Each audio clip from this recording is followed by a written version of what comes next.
Hello दोस्तों, राधे कृष्णा। मेरे YouTube channel my food taste में आपका स्वागत है। तो आइए चलिए आज हम बनाते हैं नो मावा नो शुगर गुजिया। तो आइए चलिए इसके लिए लेते हैं हम 2 कप मैदा। एक बड़े बर्तन में हम मैदे को छान लेते हैं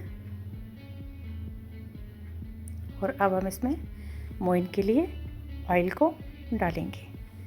मैंने इसमें वेजिटेबल ऑयल लिया है, आप इसमें घी का भी इस्तेमाल कर सकते हैं। मोइन हमें इतना लेना है कि इसमें अच्छे से मुट्ठी बनने लगे। हम इसी तरह मल कर मोइन को एक साथ मैदे में करेंगे। मोइन को हमें इसी तरह मल कर लगाना है, क्योंकि जितने अच्छे से मोइन हमारा मैदे को लगेगा, गुजिया हमारी उतनी ही टेस्टी और क्रंची बनकर निकलेंगी। अब हम थोड़ा थोड़ा पानी लेकर इसका एक सख्त डो लगा लेंगे। पानी हमें थोड़ा थोड़ा कर ही डालना है।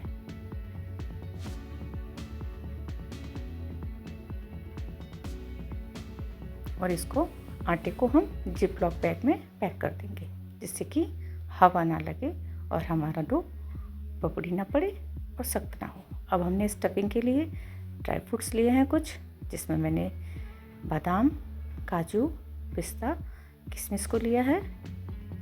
अब हम इसको स्लाइस कर लेंगे, चॉपर से चॉप कर लेंगे। अब कढ़ाई में थोड़ा सा घी डालकर इनको हल्का सा भूनना है। जब हम ड्राई फ्रूट निकाल लेंगे तो उसी पैन में हमने कोकोनट को भी फ्राई कर लिया है। अब उसी पैन में हमने किशमिश और खजूर को भी रोस्ट करके ग्राइंड कर लिया है। अब हम मिल्क पाउडर 2 चम्मच और 2 चम्मच ब्राउन शुगर को भी स्टफिंग में ऐड कर देंगे। हमने मावा का प्रयोग नहीं किया है, तो मैंने इसमें मिल्क पाउडर का प्रयोग किया है। ये गुजियों को आप 1 महीने तक स्टोर करके भी रख सकते हैं। अब आटा लेंगे, उसी हिसाब से ज़रूरत के अनुसार आप थोड़ा थोड़ा आटा कर ही बाहर निकालें। अब पेड़े के आकार की लोई लेकर हम उनको स्मूथ कर लेंगे। अब हम थोड़ा थोड़ा सूखा आटा लगाकर एक पूरी की तरह उसको हम बेल लेंगे। ये पूरी ना तो ज़्यादा मोटी है और ना ही ज़्यादा पतली है।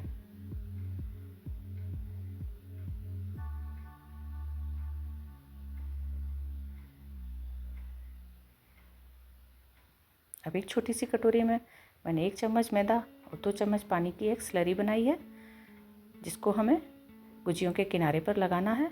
इसको लगाने से हमारी गुजिया कहीं से भी क्रैक नहीं होगी, बहुत अच्छे से सिकेगी। अब हम गुजिया में स्टफिंग भरेंगे। स्टफिंग आप अपने हिसाब से कम और ज़्यादा कर सकते हैं। इसी तरह हम अपनी सारी गुजियों को स्टफ्ड कर लेंगे।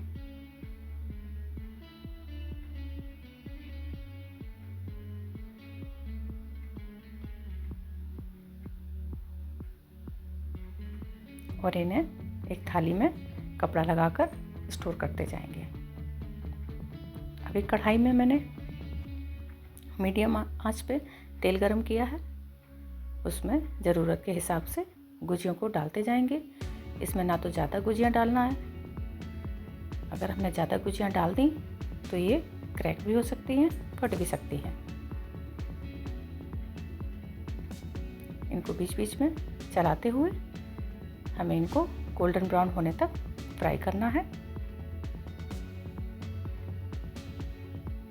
अगर हम गुजियों को हाई फ्लेम पर फ्राई करेंगे तो ये बाहर से तो अच्छे से सिक जाएंगी, लेकिन अंदर से क्रंचनेस नहीं आएगा, जिनको हम ज़्यादा दिनों तक स्टोर भी नहीं कर पाएंगे। तो इसलिए हम इनको मीडियम आंच पर ही फ्राई करेंगे। अब हम इसी तरह अपनी सारी गुजियों को थोड़ा थोड़ा करके डालते जाएंगे और सेकते जाएंगे।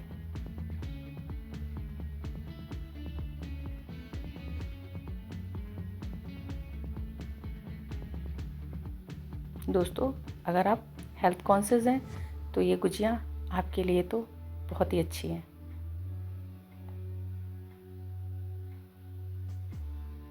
अगर आप कहीं बाहर जा रहे हैं तो उसके लिए भी आप इन गुजियों को बनाकर ले जा सकते हैं, क्योंकि ये बहुत दिनों तक ख़राब नहीं होती।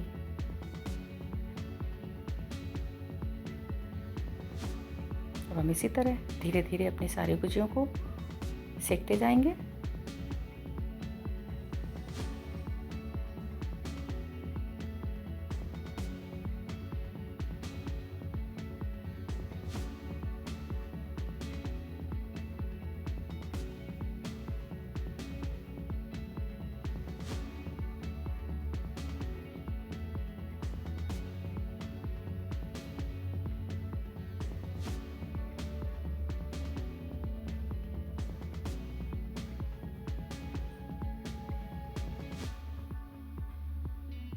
अब इसी तरह हमारी सारी गुजिया बनकर तैयार हैं।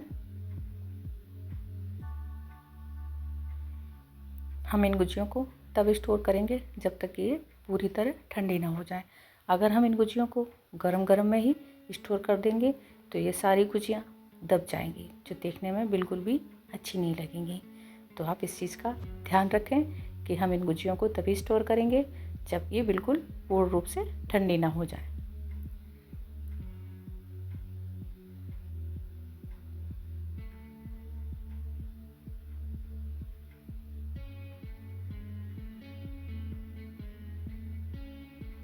तो आइए चलिए अब हम इनको एंजॉय करते हैं।